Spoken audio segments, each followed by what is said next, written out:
Good morning students. Next topic जो अज असी करना वो है inverse of a matrix. Inverse की होंगे अगर ए मैट्रिक्स है स्क्वायर मैट्रिक्स, पहली गल तो इनवर्स उस मैट्रिक्स का एग्जिस्ट करता जो स्क्वायर हो। So if A is a square matrix of order n cross n, then b of same order n cross n is inverse of a if and only if ab is equal to ba is equal to I।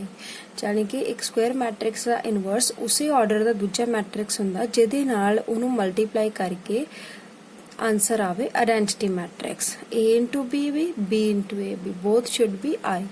तो आप B matrix नूं कहने आ कि ए दा inverse है। It is also written as A inverse.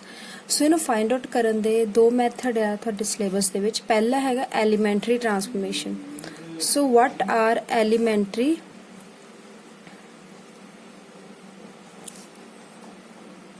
transformations?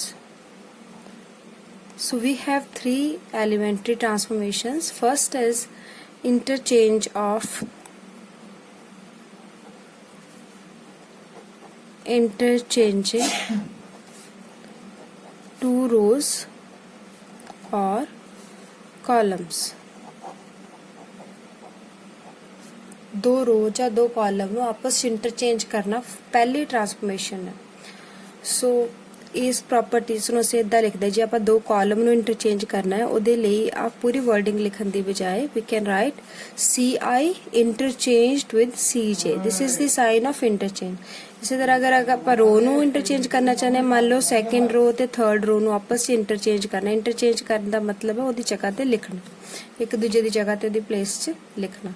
So these are the properties of column and row. तो एक ही है इंटरचेंजिंग ऑफ टू रोज और कॉलम। उस तो बाद नेक्स्ट प्रॉपर्टी है मल्टीप्लाई एनी रो और कॉलम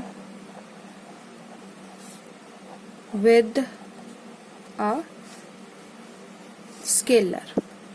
किसी कांस्टेंट ना स्केलर दे नाल मल्टीप्लाई कर सकते हैं किसी भी रो नू या कॉलम नू, और वो स्केलर होना चाहिए non zero. We can multiply any row और column with a non zero number. So how we write it symbolically, if we have RI row, अगर इनू आपां K नाल कांस्टेंट नाल मल्टीप्लाई करना चाहते हैं तो K इंटू RI। तो this is the way of writing कि RI नू K नाल मल्टीप्लाई कर दिता।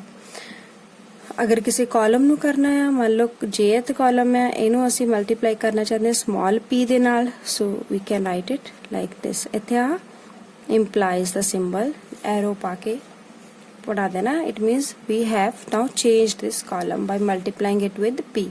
सो we can multiply any row और a column with a non zero scalar. Third property है साडे कोल एडिशन ऑफ वन रो और column with scalar multiple of another row और कॉलम। ये बहुत इंपॉर्टेंट प्रॉपर्टी है। ज़्यादातर आप इस प्रॉपर्टी का यूज करते हैं। इसका मतलब की है कि किसी एक रो या कॉलम नू ऐड करना है कि स्केलर मल्टीपल ऑफ अनदर रो, किसी होर रो दे स्केलर मल्टीपल दे विच।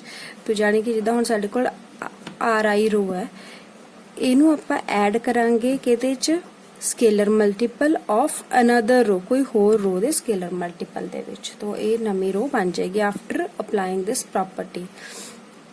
सो जिद्दां कि कॉलम नू करना होवे तो कॉलम दे लिए भी यही है कि कॉलम है साडे कोल, इनू ऐड करना है किसी होर कॉलम दे स्केलर मल्टीपल दे नाल। ठीक है। सो इनू प्रॉपर्टीज नू असीं मैट्रिक्स दी फॉर्म च लिखना होवे, मान लो मेरे कोल कोई मैट्रिक्स A है, उहदे विच आ एलिमेंट्स है और आपां करना चाहते हैं कॉलम 2 नू कॉलम 3 नाल इंटरचेंज। सो ये नवा जिहड़ा मैट्रिक्स है ਉਹਦੀ इक्वल ਤਾਂ नहीं रहेगा, ये आ जाएगा इक्वेलेंट, क्योंकि हुण एलीमेंट चेंज हो गए आ। सो आप इक्वल टू द साइन नहीं पाना, इत्थे पाना इक्वेलेंट दा साइन। सो आप दोनों कॉलम नू इंटरचेंज कर देना। सो इंटरचेंज मीनस सैकेंड ते थर्ड नू आपस च, तो इस मतलब first column as it is रहेगा, सैकेंड की जगह ते थर्ड कॉलम आ जाएगा, ते थर्ड की जगह ते सैकेंड कॉलम। आ जिहड़ा नवा मैट्रिक्स आएगा, this will be due to this elementary transformation. Similarly दूसरी एग्जांपल देखते हैं आप कि किसी मैट्रिक्स दे, मान लो ए मैट्रिक्स है, it has some element, let this be the matrix A. Now what we have to do is we have to multiply one row or column with some scalar. So let us multiply second row with 3. If we multiply second row with 3, so this will be the property as we have written here. Now if we multiply this on the matrix, new matrix will be A equivalent. So की किता ਆਪਾਂ second row ਨੂੰ ਸਿਰਫ change ਕੀਤਾ, ਇਸ ਕਰਕੇ first row ਤੇ third row they will be same. Second row will be multiplied with 3. If we multiply it with 3, 6 into 3 will be 18. 8 into 3 is 24. So this will be the new matrix after this second elementary transformation. ਉਹਦਾ ਜਦੋਂ ਵੀ ਆਪਾਂ elementary ਟਰਾਂਸਫੋਰਮੇਸ਼ਨ ਲਗਾਣੀ ਹੈ ਨਾਲ ਲਿਖਣਾ ਵੀ ਹੈ। ਤੇ ਉਸ ਤੋਂ ਬਾਅਦ next is addition of one row or column with a scalar multiple of another row. ਇਹਦਾ ਦੇਖਦੇ ਐਗਜ਼ਾਮਪਲ, ਅਗਰ ਸਾਡੇ ਕੋਲ A ਮੈਟ੍ਰਿਕਸ ਹੈ,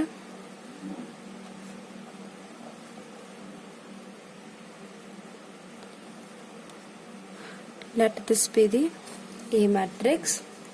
ਹੁਣ ਆਪਾਂ ਇੱਥੇ ਕੀ ਕਰਨਾ ਚਾਹੁੰਦੇ, ਕੋਈ ਵੀ ਆਪਰੇਸ਼ਨ ਲਗਾਣੇ ਆਪਾਂ, ਮੰਨ ਲਾ ਕਿ ਰੋ 1 ਨੂੰ ਰੋ 1 ਦੇ ਵਿੱਚ ਐਡ ਕਰ ਰਹੇ ਆ ਸਕੇਲਰ ਮਲਟੀਪਲ ਆਫ ਸੈਕਿੰਡ ਰੋ ਨੂੰ 2 ਨਾਲ ਮਲਟੀਪਲਾਈ ਕੀਤਾ ਔਰ ਫਰਸਟ ਰੋ ਚ ਐਡ ਕਰ ਦਿੱਤਾ। ਸੋ ਇੱਧਰਲੇ ਪਾਸੇ ਵੀ ਲਿਖ ਸਕਦੇ, ਇੱਧਰਲੇ ਪਾਸੇ ਵੀ ਲਿਖ ਸਕਦੇ ਕਿ ਰੋ 1 ਦੇ ਵਿੱਚ ਆਪਾਂ ਐਡ ਕੀਤਾ ਹੈ। ਸੋ ਕੀ ਕਰਾਂਗੇ, ਮੈਟ੍ਰਿਕਸ A ਦੇ ਇਕੁਇਵਲੈਂਟ ਆਏਗਾ ਫਸਟ ਰੋ ਦੇ ਵਿੱਚ ਸੈਕਿੰਡ ਰੋ ਨੂੰ, ਆ ਸੈਕਿੰਡ ਰੋ ਹੈ, ਇਹਨੂੰ ਅਸੀਂ 2 ਨਾਲ ਮਲਟੀਪਲਾਈ ਕਰਨਾ ਹੈ ਸਿਰਫ ਇਹਨੂੰ ਹੀ, ਤੇ ਇਹਨੂੰ ਫਸਟ ਚ ਐਡ ਕਰ ਦੇਣਾ। ਤਾਂ ਜਦੋਂ ਆਪਾਂ 2 ਨਾਲ ਮਲਟੀਪਲਾਈ ਕਰਾਂਗੇ ਇੱਥੇ 6 2 is 12, 12 1 ਚ ਐਡ ਹੋ ਜਾਏਗਾ, ਇੱਥੇ ਬਣ ਜਾਏਗਾ 13। ਇੱਦੀ 8 2 is 16, 16 plus 3 19, 7 2 is 14, 14 plus 5 again 19।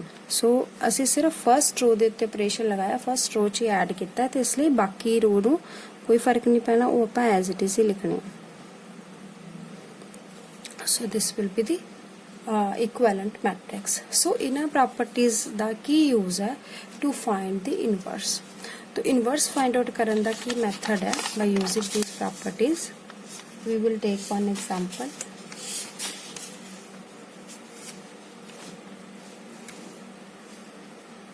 So this is example. A is the matrix 0 1 2 1 2 3 and 3 1 1. This is the matrix A. We have to find A inverse using elementary transformations.